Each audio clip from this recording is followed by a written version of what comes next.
I'm Douglas, 65 years old. 2 hours ago, I stood in front of my own home in Boise, Idaho, clutching my chest, where a fresh surgical scar burned like ice, only to have my own son wish I had died on the operating table. While I was fighting for every breath in the ICU, the person I raised and protected was busy selling my life's most precious memory for $65,500. For 5 years, I trusted him with everything. I gave him the keys to my ranch, my bank accounts, and my dignity. Not once did I imagine that the reward for my sacrifice would be a driveway empty of my 1970 Chevrolet and a son standing on my porch, shouting, "You unlucky old man, why didn't you just stay dead?" The betrayal didn't stop at the money. As I stood there in the cold wind, realizing my late wife's vintage truck was gone forever, I looked into his eyes and saw no regret, only the greed of a predator who had failed to collect his inheritance. Before I revealed a silent path, I chose to take back what is mine. If you believe that justice should be served to a son who treats his father like a broken ATM, please take a moment to like and subscribe.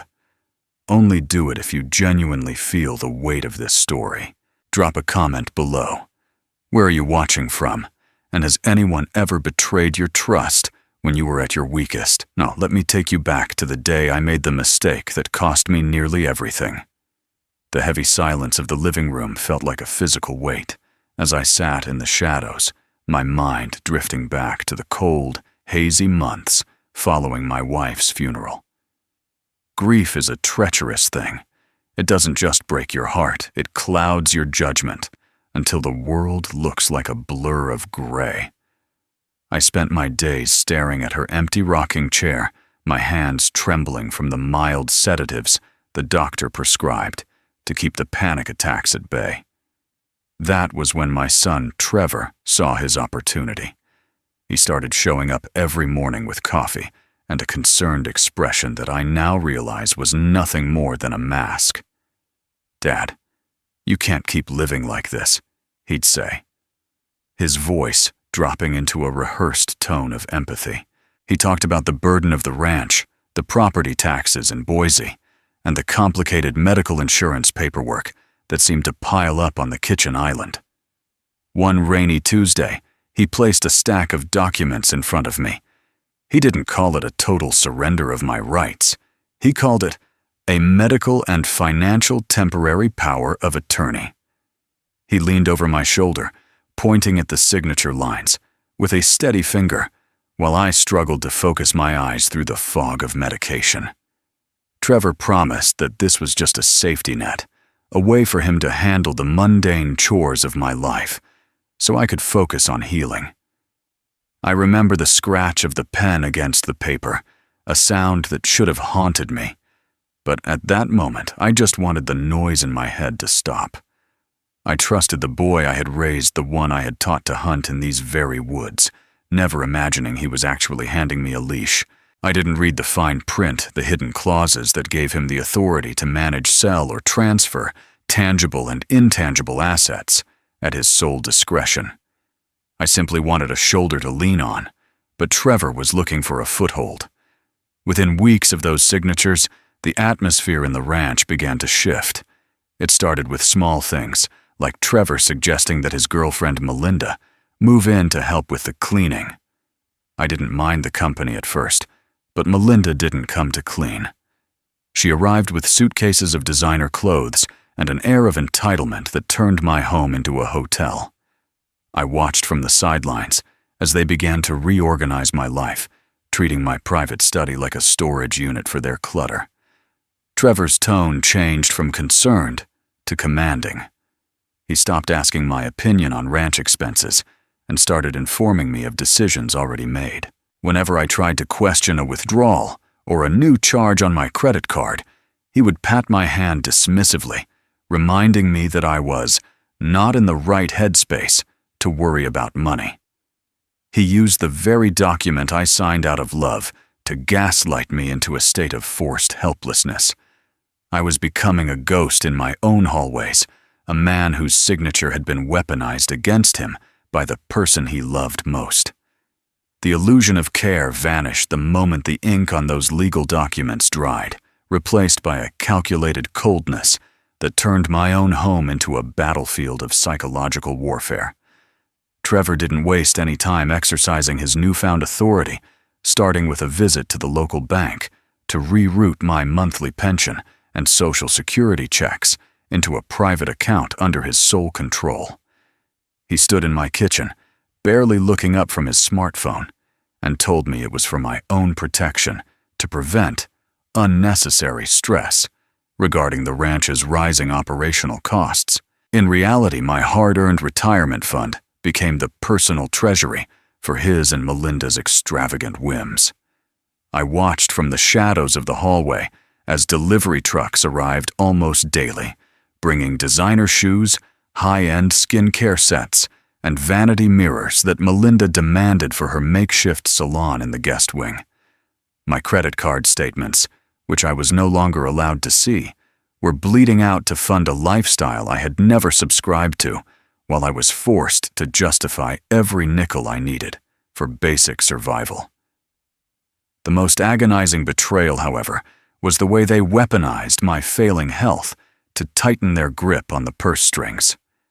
When my cardiologist prescribed a specific, high-end blood thinner to manage my erratic heart rhythm, Trevor unilaterally decided it was too expensive for our restricted budget. He bypassed the insurance recommendations and purchased a generic bottom-shelf substitute from a discount pharmacy, claiming it was essentially the same thing.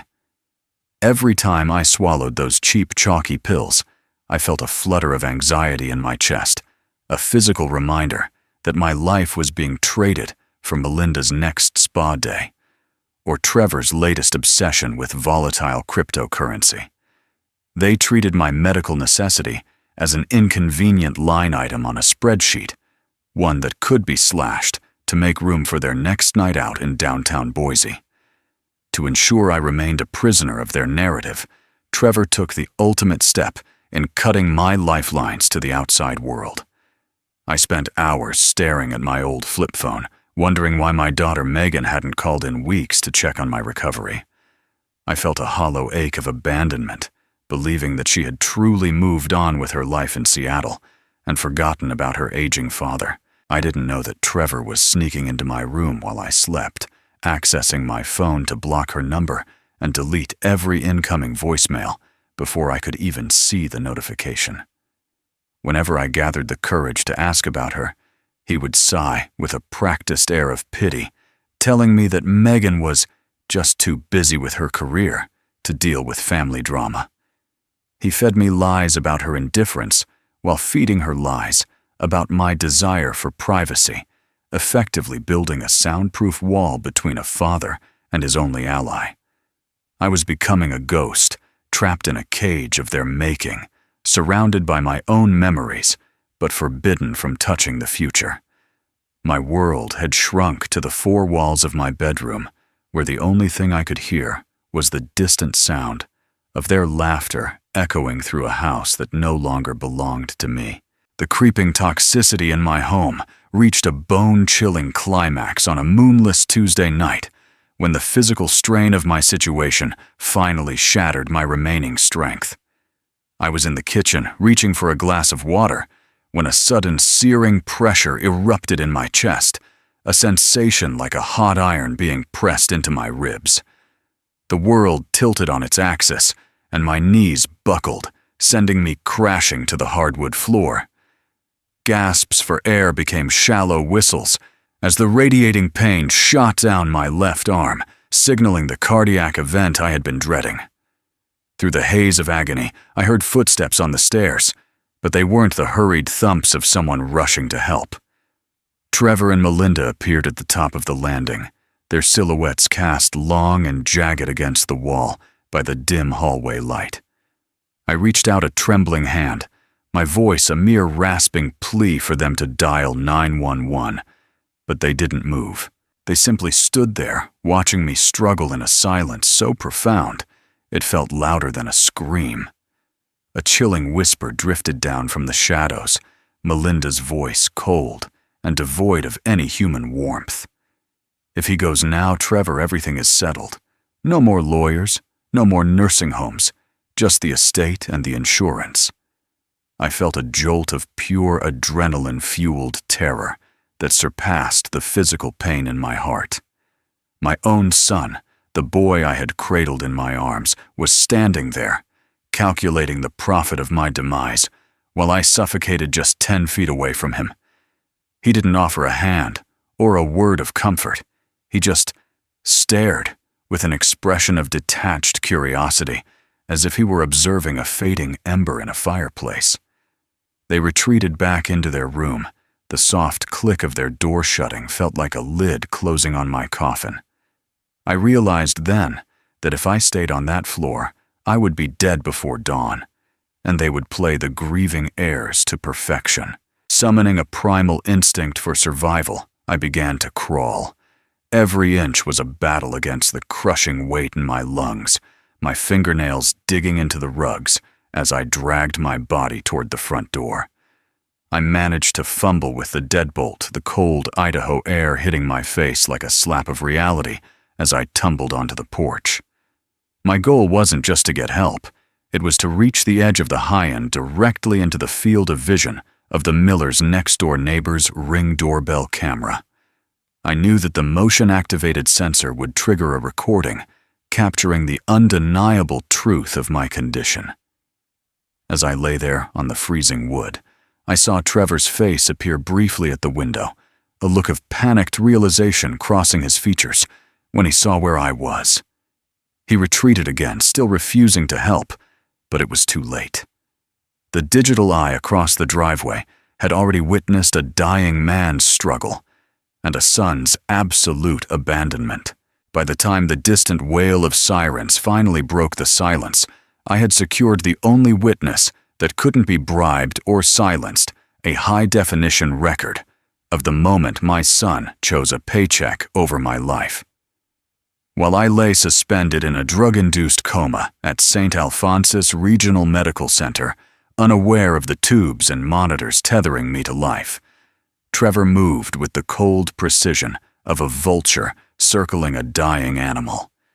He didn't spend those critical hours praying in the waiting room or clutching Megan's hand. Instead, he returned to the ranch with a single desperate goal in mind. The shadows of the garage hid his frantic search until he finally unearthed the heavy steel lockbox where I kept the title to my 1970 Chevrolet. This truck wasn't just metal and chrome to me. It was the last physical piece of my wife, Martha, the vehicle we had driven across 48 states, and the place where her scent still lingered on the upholstery. Trevor knew that selling it was a line he could never uncross. Yet the looming threats from his offshore gambling creditors outweighed any shred of filial piety left in his soul. He needed $65,500 to clear his debts, and he saw my unconscious state as the perfect window of opportunity to liquidize my most cherished possession. The legal reality of the situation was a complex web of deceit that Trevor navigated with frightening ease. Because the vehicle title was held in a joint tenancy with right of survivorship between me and Martha, and since her estate had never been formally closed, any sale required my explicit consent and signature. Trevor didn't have it, so he simply manufactured it. He sat at my kitchen table practicing my cursive until he could mimic my shaky signature with terrifying accuracy on the transfer documents. Armed with the power of attorney I had foolishly signed years prior, he drove the Chevrolet to a specialized vintage auto dealer on the outskirts of Boise. He presented the forged papers and used the POA to craft a masterful lie, claiming that I had suffered a permanent cognitive decline and had instructed him to sell the asset to cover my mounting medical expenses. He played the role of the burdened, dutiful son so convincingly that the dealer never thought to question the validity of the ink on the page. By the time the sun began to set over the Idaho plains, Trevor walked away with a cashier's check, leaving my garage empty for the first time in over 5 decades. He didn't realize that, in his haste to secure the cash, he had committed a string of felonies that went far beyond a simple family dispute. By forging my name and misrepresenting my mental capacity to a licensed business, he had entered the realm of criminal fraud. Furthermore, because Martha had died, intestate, her half of the truck's value technically belonged to her heirs, meaning Megan had a legal claim to the very asset Trevor had just embezzled. He had effectively stolen from his sister and defrauded his father in a single afternoon. As the bank cleared the funds to settle his reckless bets, Trevor felt a sense of relief, unaware that he had just handed the authorities every piece of evidence they would ever need to put him behind bars. He believed he had won, but he had only succeeded in turning a civil betrayal into a documented crime scene that no amount of lying could erase. The rhythmic beep of the cardiac monitor was the first thing that greeted me as I drifted back from the heavy, suffocating darkness. When my eyes finally blinked open, the sterile white walls of the recovery room didn't feel cold. They felt like a sanctuary. Sitting by my bedside was my daughter Megan, her eyes red-rimmed from crying, but sparkling with a fierce relief I hadn't seen in years. Standing behind her, leaning against the window frame with a grim expression, was Warren, my oldest friend, and a man who had navigated the complexities of Idaho's legal system for 4 decades. He didn't waste time with platitudes. He simply stepped forward and gripped my hand, his presence a solid anchor in a world that had tried to drift away from me. Megan explained through broken sobs how she had driven straight from Seattle after a neighbor called her, bypassing the digital wall Trevor had built to keep us apart. The realization that I wasn't alone, that my daughter hadn't abandoned me, acted like a potent medicine, clearing the last of the sedative fog from my mind. Warren pulled a chair closer, his professional demeanor masking the deep anger he felt for what had been done to me. He had already spent the last 48 hours doing what he did best, gathering the kind of evidence that destroys lives in a courtroom. He had secured the high-definition footage from our neighbor's Ring camera, which showed with haunting clarity my struggle on the porch while Trevor stood inside watching me fail. Furthermore, he had tracked down the bill of sale for the Chevrolet at the dealership in Boise, identifying the blatant forgery of my signature and the unauthorized use of the power of attorney. Warren looked me in the eye and asked the most critical question of the day. "Douglas, do you know exactly where you are and what has happened?" I answered with a clarity that surprised even the attending physician, describing every betrayal and every lie Trevor had fed me. Under the watchful eye of a hospital notary and 2 independent witnesses provided by the hospital's social services, we began the process of dismantling Trevor's empire of deceit. My hand was steady as I signed the formal revocation of power of attorney, an act that instantly stripped my son of his legal authority over my life and my ranch. Following Warren's advice, I executed a new ironclad last will and testament, and moved every remaining asset into a strictly managed irrevocable trust, naming Megan as the primary beneficiary and Warren as the independent trustee. This wasn't just about money, it was about building a fortress that Trevor could never breach again. We documented my mental competency with a formal evaluation from a neurologist, ensuring that no judge in the state would ever believe I was unfit to make my own decisions. As the final document was stamped and filed, a profound sense of calm settled over me. I had spent years being the victim of my own kindness, but with Megan by my side and Warren's legal shield in front of me, the game of forced helplessness was over. I was no longer a ghost in my own home. I was a man prepared to reclaim his life. The afternoon sun was dipping low over the Boise mountains when I finally returned to my armchair in the living room, feeling the weight of the legal documents in my pocket, like a shield. A few hours after Trevor had shouted those venomous words at me on the porch, he and Melinda were in the kitchen, casually clinking glasses of expensive wine, as if they were already celebrating my funeral. The moment they saw me sitting there calm and resolute, the air in the room seemed to freeze.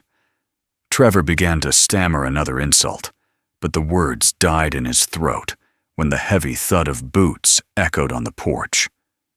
Warren stepped through the front door, followed closely by 2 deputies from the Ada County Sheriff's Office. The look of arrogant triumph on my son's face collapsed into a mask of pure terror as Warren handed him the emergency restraining order and a copy of the felony warrant.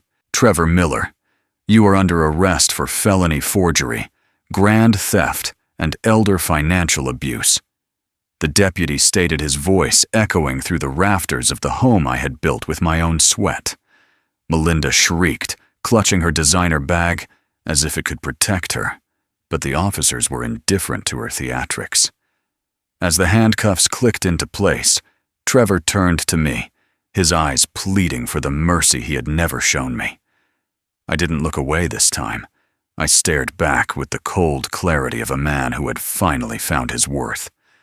"I didn't break this family, Trevor," I said quietly as they were led out to the patrol cars.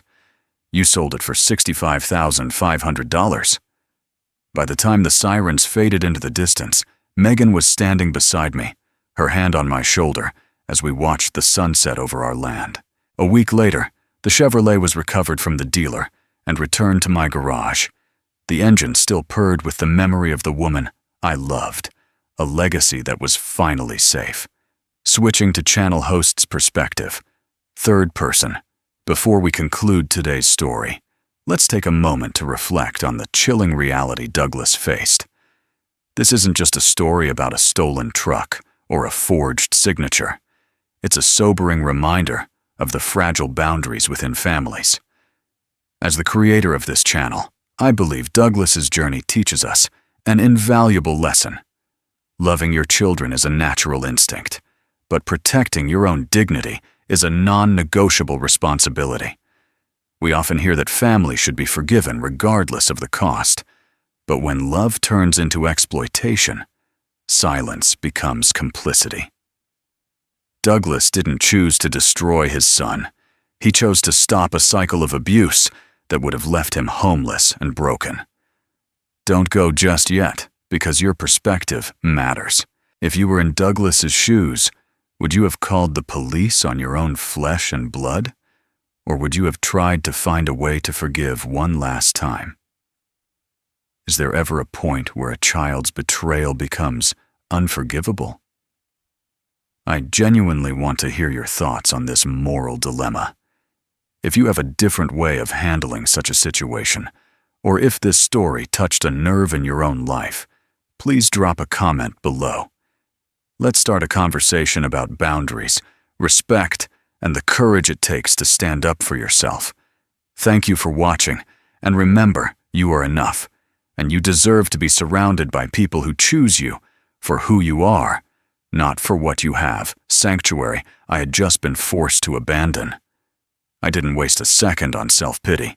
Instead, I marched straight to the records division, my footsteps echoing with a purpose that felt sharper than any anger I had ever known.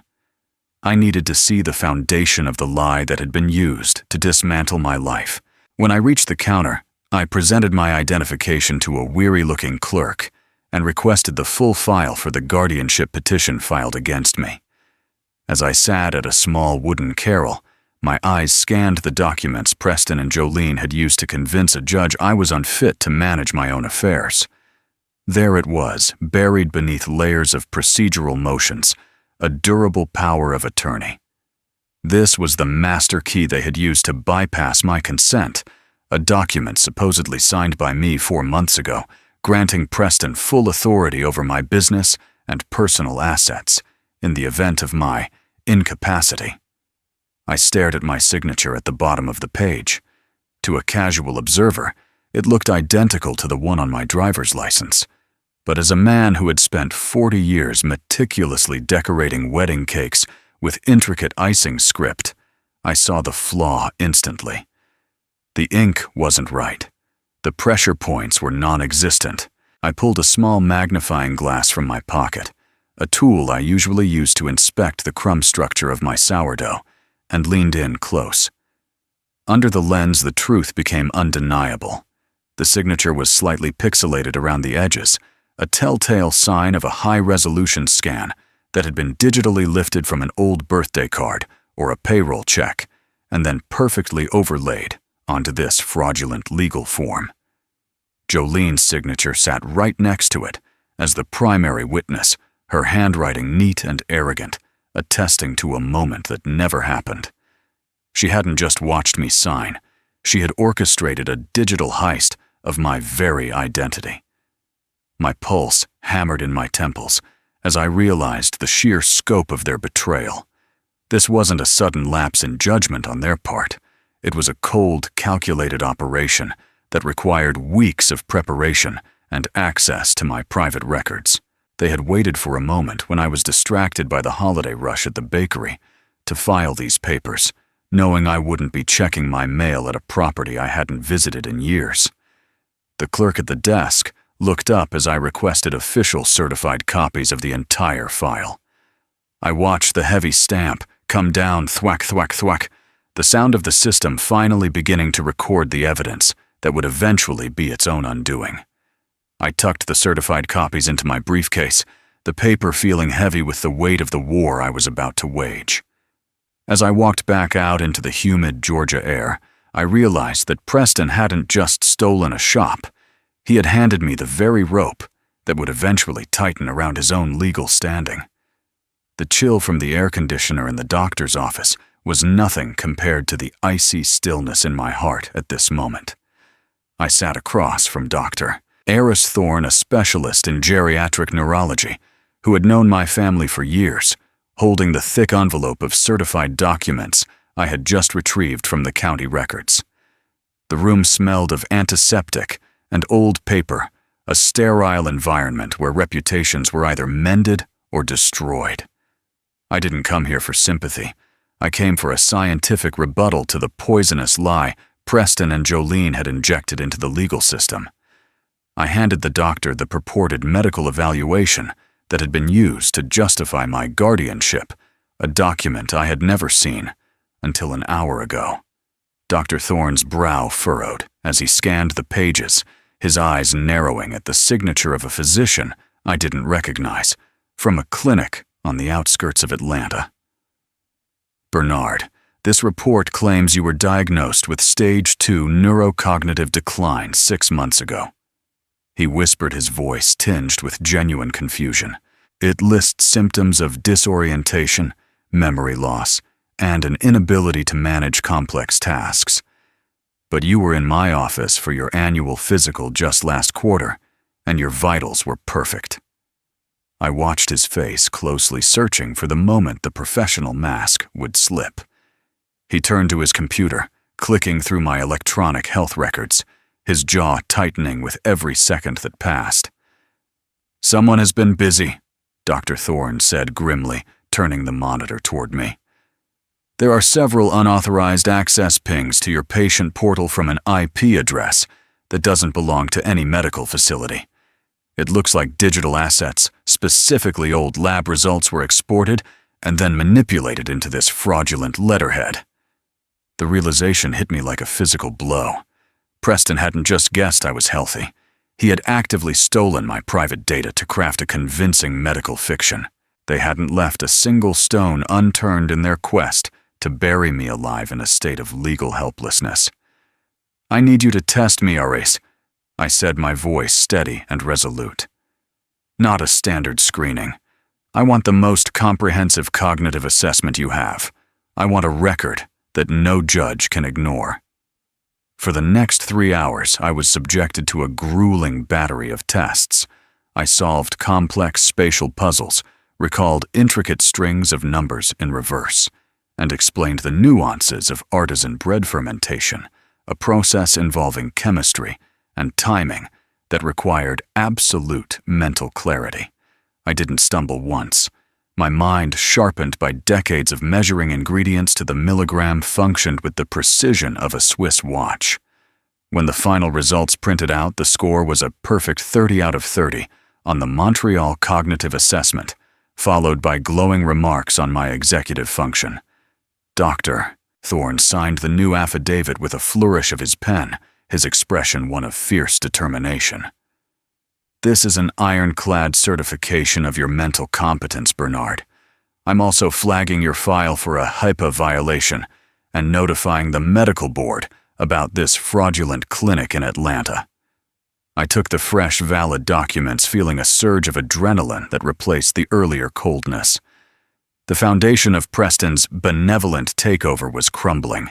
He had based his entire case on the idea that I was a flickering candle losing its light, but he had forgotten that I was the one who controlled the heat in the kitchen. The judge slammed her gavel, demanding silence, as I stood up, holding the hard drive that contained the absolute, unvarnished truth. The air in Department 12 of the Chatham County Courthouse was thick with the scent of old wood and the electric tension of a life about to be reclaimed. Judge Evelyn Vance looked down at me from the bench, her eyes sharp and weary from a morning of domestic disputes. Preston and Jolene sat at the plaintiff's table, looking every bit the grieving, concerned relatives in their muted gray suits. Their attorney had just finished a lengthy, dramatic plea about my deteriorating mental state and the tragic necessity of the guardianship to save the family heritage. They thought they had won. They thought their wall of paper lies was impenetrable. Your Honor, I began, my voice echoing with a clarity that seemed to startle Preston. I am here to move for an emergency stay and to vacate the default judgment based on fraud upon the court. My son and his wife did not just provide a false address to avoid service. They manufactured a medical and legal fiction to strip me of my agency. Preston's lawyer jumped up to object, citing a lack of foundation, but I didn't flinch. I handed the hard drive to the bailiff, along with the fresh, certified competency results from Dr. Thorne. I watched Jolene's face turn a sickly shade of ash as the technician connected the drive to the courtroom's monitors. She knew exactly what was on that drive. The screen flickered to life, showing a time-stamped high-definition view of my office inside the bakery from 2 weeks ago. The courtroom went dead silent as the video showed Jolene sitting at my desk, a stack of my old payroll checks fanned out in front of her. She was carefully using a light box and a high-resolution scanner, practiced and methodical, as she digitally lifted my signature and overlaid it onto the durable power of attorney document. The audio was even more devastating. Preston walked into the frame, leaning over her shoulder with a grin that was purely predatory. "Is it done?" he asked on the recording. "Almost," Jolene replied without looking up. "Once the judge signs the emergency order, we can list the property. The developers from the convenience store chain want the contract signed by Friday. They're offering 3 times the appraisal value just for the lot." "He won't even know what hit him." Preston's recorded voice continued cold and dismissive. "The nursing home in North Carolina is already picked out. It's far enough away that he won't be able to bother us while we liquidate the assets." I looked over at the plaintiff's table. Preston was staring at the floor, his jaw working frantically, while Jolene looked like she wanted to melt into the mahogany chair. The benevolent children, who just wanted their father to rest, were now exposed as common thieves plotting to sell a man's life work before his body was even cold. Judge Vance leaned forward, her expression transforming into one of cold, judicial fury. She looked at the forged document in the file, then back at the video of Jolene's digital surgery. "Counsel," she said, her voice dropping to a dangerous level of calm as she addressed Preston's attorney. "Do you wish to explain why your clients are on video committing multiple felonies in the very office they claim they were trying to protect?" The lawyer stayed silent wisely, choosing not to sync with his clients. The judge turned her gaze to me, nodding once in a gesture of profound respect. "The stay is granted effective immediately," she declared, her voice ringing out like a verdict of fate. "And this court is not merely vacating the judgment. I am referring this entire file to the district attorney for immediate investigation into criminal fraud, forgery, and elder exploitation." The metallic click of handcuffs echoed through the courtroom like a final period, at the end of every hope for reconciliation between us. Preston stared at his wrists in stunned silence, while Jolene began a frantic, tearful plea that no longer held any power over the room. Judge Vance didn't look away as she ordered the bailiff to escort them to the processing center for formal questioning. My son tried to catch my eye as he was led past my chair, perhaps looking for a flicker of the fatherly mercy he had spent his entire life exploiting, but he found only a wall of cold, silent granite. I didn't feel a sense of triumph. I felt a profound, heavy clarity. The boy I had raised, the child I had sacrificed so many early mornings for, had been replaced by a stranger, consumed by a hunger that no amount of artisan bread could ever satisfy. An hour later, I stood back in front of my bakery, the Bernard's Golden Crust sign creaking slightly in the afternoon breeze. The police tape was gone, and the silence of the empty shop felt like a sanctuary rather than a tomb. My first act wasn't to turn on the ovens, but to meet with a locksmith I had called from the courthouse. I watched as he removed the old cylinders, replacing them with high-security locks that required a biometric scan, a digital barrier that ensured no stolen key or forged authorization would ever breach these doors again. I then sat at my desk and drafted a final letter to my estate attorney, officially removing Preston's name from my will and revoking every sentimental provision I had once made for his future. The severance was absolute, surgical, and permanent. This ordeal taught me a lesson that is written in the very scars on my hands. Family is a bond of blood, but respect is a contract of the soul. We often think that our years of devotion and sacrifice buy us safety in our old age, but the truth is that greed can corrupt even the deepest roots. Never allow your love for someone to blind you to the necessity of legal boundaries. I learned the hard way that a paper trail is the only shield against those who would use your own history as a weapon to bury you. I spent decades perfecting recipes for the town to enjoy, but I've realized that the most important thing I ever built wasn't a tiambon. It was the strength to stand alone when the people I loved most tried to turn the world against me. As the sun set over Savannah, I went back to the kitchen finally, at peace, knowing that the only hands that would ever touch this dough again would be honest ones.